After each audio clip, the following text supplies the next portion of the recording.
আসসালামু আলাইকুম। আমি লাল শাক। জানো কি, আমি শরীরের জন্য অনেক উপকারী।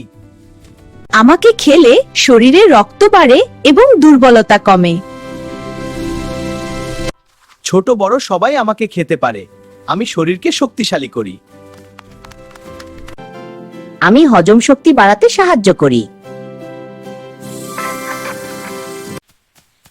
আমার মধ্যে আছে অনেক ভিটামিন এবং মিনারেল। আমি হৃদয়যন্ত্র ভালো রাখতে সাহায্য করি। নিয়মিত আমাকে খেলে শরীর থাকে সুস্থ ও সতেজ।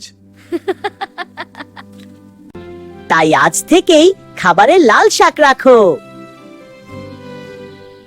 ভিডিও ভালো লাগলে লাইক, শেয়ার এবং ভিআইপি মিডিয়া বিডি সাবস্ক্রাইব করতে ভুলবে না। আমি চোখের দৃষ্টিশক্তি ভালো রাখতে সাহায্য করি।